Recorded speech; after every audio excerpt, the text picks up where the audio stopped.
बलिया जनपद के नगर पंचायत नगरा में स्थित मां शारदा क्लिनिक के नाम से मशहूर डॉक्टर एम कुमार निरंतर कई वर्षों से स्वास्थ्य के क्षेत्र में सेवा देते चले आ रहे हैं। चूंकि सभी को पता है कि गर्मी और बरसात का मौसम बीतने के बाद ठंड का मौसम आने वाला है।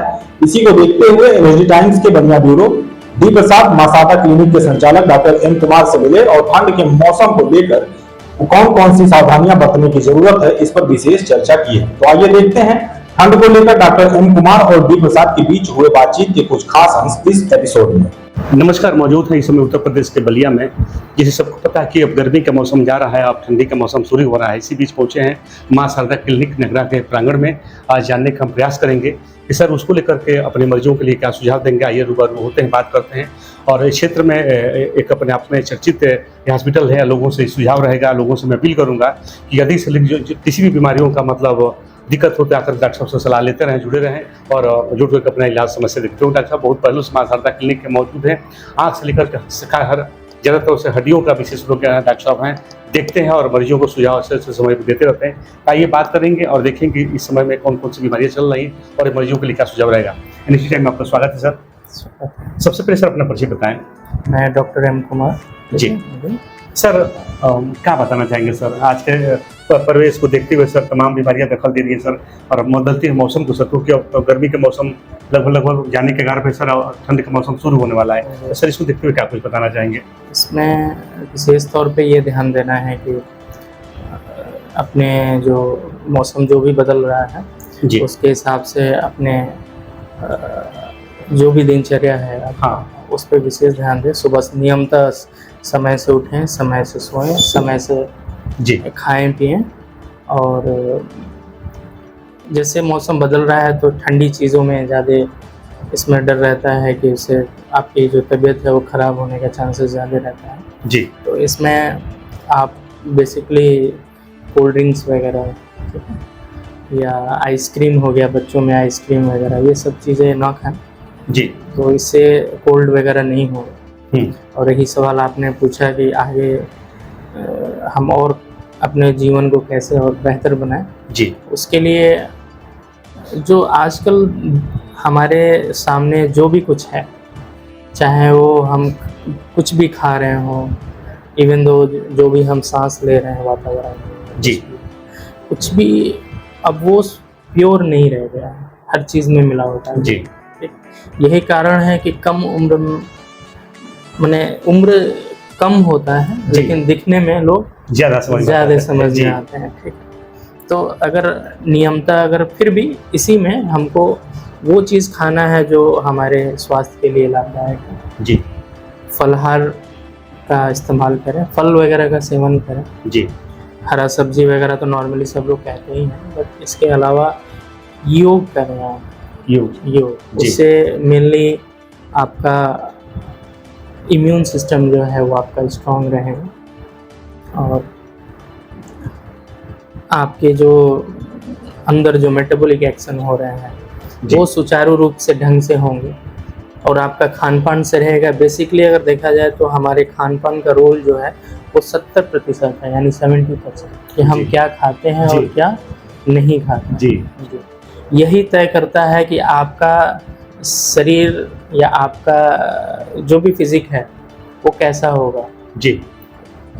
सर कुछ लोगों का मानना है सर, भाई हम लोग भी ग्रामीण क्षेत्रों से आते हैं सर, चीज़ देखने को मिलता है कि लोग शिक्षित होकर के सर समझ नहीं पाते हैं कि हम समय समय से काले डाइट मिले या डॉक्टरों समय से सलाह, तो उन लोगों को सर, उन मरीजों को हम कैसे सुझाव दे पाएंगे सर? इसके लिए तो मतलब अगर पर्टिकुलर अगर मैं इतना मैं बता सकता हूँ कि आजकल जो भी बीमारियाँ हो रही हैं उसके लिए अलग अलग डाइट है, वो आपको डाइटिशियंस बताएंगे। किसी को कार्डियक प्रॉब्लम है, किसी को डायबिटीज है, तो सब डाइटिशियंस का है बेस। लेकिन जो हम नॉर्मल लोग हैं जिनको अभी कोई बीमारी नहीं है वो लोग विशेष तौर पे जो कोशिश करें कि जो हमारा जो खान पान है वो बैलेंस रहे जी, एक बैलेंस डाइट जिसमें हमारे यहाँ कार्बोहाइड्रेट की जो मात्रा है वो सबसे ज़्यादा रहता है और प्रोटीन की मात्रा कम इंटेक होता है। यही वजह है कि लोगों का पेट निकल जाता है, लोग मोटे हो जाते हैं। इसको बैलेंस करके खाएं पिएं, जिस चीज़ का ध्यान दें। और सर से एक चीज़ देखने को मिलता है हाँ। कि जैसे कि एक ही घर में मैंने आज का परिवेश सर ऐसा हो गया कि हम लोग जाते हैं हर ग्रामीण क्षेत्रों में, तो हर घर में 2% 2 मरीज मिल रहे हैं। तो सर उसका कारण क्या सर है कि हर घर में 2 मरीज जरूर मिल रहे हैं। किसी का देखा जाए तो मान लीजिए कि नस संबंधित प्रॉब्लम है, जिसे कुछ कर लिया जाए, ठीक है सर। और कोई का कुछ है प्रॉब्लम, ज़्यादा सर पेट संबंधित है सर प्रॉब्लम है, किसी का हार्ट संबंधित सर है। तो सर क्या कारण है, उन लोगों को कैसे हम लोग बता पाएँ जो कि उन बीमारियों से कम से कम दूर रहें? जी बिल्कुल, ये काफ़ी अच्छा सवाल है। इसके लिए मैं आपको बहुत अच्छी चीज़ बताऊँगा। जी। हमारे यहाँ जो खान-पान का तौर तरीका है, सब कुछ जैसे आप हैं, हम हैं, कोई भी है जो भी काम करते हैं, तो शाम के वक़्त जी। इत्मीनान हो के उनके यहाँ बढ़िया-बढ़िया खाना बनता है। जी। जो भी कुछ जी, सही और बात लोग है। रात को ही खाते हैं शाम को और खा के सो जाते हैं। जी, जो कि गलत है सर। ये सबसे बड़ा कारण है किसी भी बीमारी का। जी। अगर आपका पेट सही नहीं है, इट मीन्स कि आप हर एक रोग को बुलावा दे रहे हैं। जी। और यही कारण है कि समय से पहले बाल कटना, समय से पहले बूढ़े दिखना, पेट की बीमारी, शुगर, हार्ट, ये सब इसी का मेन कारण है। जी। कोशिश करें कि रात का भोजन जो है वो कम लें, जितना कम से कम हो, और एक टाइम पे आने के बाद, सूर्यास्त के बाद भोजन ना, जी। सिवाय जब भी कुछ लेना हो तो पानी के अलावा और कुछ भी ना। जी। अगर ऐसा करेंगे तो निश्चित रूप से है कि आपका एक तो लाइफ स्पैन यानी जो जीवन होगा वो और बढ़ेगा, तंदुरुस्त रहेंगे, जी। बीमारियां जो आने का जो संकट है वो नहीं होगा। जी। सर एक चीज़ और है कि हालांकि ये मतलब वैज्ञानिकों का मतलब सर दावा है कि मतलब कि सूर्यास्त से पहले भोजन कर लें। तो सर कैसे हो पाएगा, आदमी को भाई 7 या 8 बजे से पहले भोजन कर नहीं पाता है। और सर आपने सही कहा, उस चीज़ को हम लोग भी उस चीज़ को प्रचार प्रसार करेंगे, बताएंगे भी अपने ग्रामीण क्षेत्रों में कि समय से कम भोजन लें, और जो चीज़ सुबह शाम को बनना है वो सुबह बनाएं, लेकिन लोग शाम को ही खा लेते हैं। सबसे जो बेस्ट टाइम होता है वो दोपहर का होता है जी। लेकिन हम लोग का ऐसी लाइफस्टाइल हो गई है जी। आप और हम जी। काम में ही रहेंगे, जी। आप भी बाहर रहेंगे, जी बिल्कुल, या कोई भी व्यक्ति जो भी जॉब कर रहा है, जी। ठीक, तो अपना जो दोपहर का जो भोजन है उसको जितना ज़्यादा जो भी इच्छा हो आपको, जितना मन हो उतना खाइए, उसके लिए कोई बाउंड नहीं है। लेकिन उसके साथ साथ एक सलाद, एक प्लेट सलाद भी खाएं, सलाद, और एक प्लेट में खाना जी। पहले सलाद को खाएं, खाने के साथ सलाद जी। तो सर सलाद खाने से मतलब पहले हाँ, उसका ये होता है कि सलाद एक फाइबर है जी, आपके पाचन क्रिया में सबसे ज़्यादा काम हेल्प करेगा। और इससे आप एक तो ये भी होगा कि आपका पेट भरा भरा रहेगा। आप जब आप सलाद खा लेंगे तो खाना भी कम खाएंगे। जी बिल्कुल। एक इससे क्या हुआ, आपका पेट भी भरा रहेगा, बैलेंस डाइट भी हो जाएगा, खाना डाइजेस्ट भी हो जाएगा, और शाम के टाइम में हल्का भोजन कुछ भी दलिया वगैरह लेके या कुछ भी खाते हैं।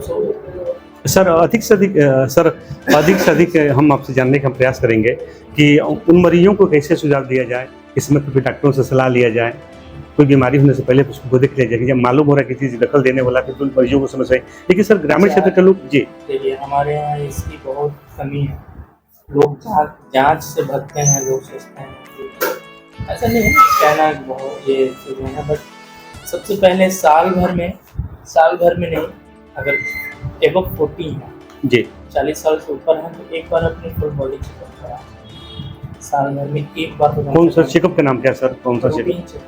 जो भी आपका फुल LFT, KFT, RBS, उसमें सारे आ जाएंगे, सारी चीज़ें आ जाएंगे, ताकि आपको ये पता चले कि आपका हार्ट तो सही है, अच्छा आपका लंग्स तो सही है, कहीं आपको शुगर तो नहीं जी, कहीं है, इस तरह करके आपको अपने बारे में भी जानकारी है। बिल्कुल।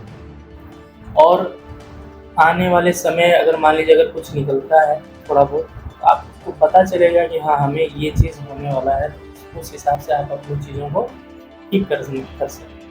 जब एक बार चीज़ें खराब हो जाती हैं तो डॉक्टर बस उसको रोक सकता है, ठीक नहीं कर सकता। छोटा छोटा जी बिल्कुल। तो सर हम जानना चाहेंगे आपसे कि मतलब कि कुछ लोग ऐसे सर होते हैं कि शिक्षित होकर के शिक्षु जैसे काम करते हैं, मालूम है कि हमें चीज रोग दखल दे रहा है, तो उसको समय से इलाज डॉक्टरों से लेकर के करें, और खान पान में क्या जी देखिए ये तो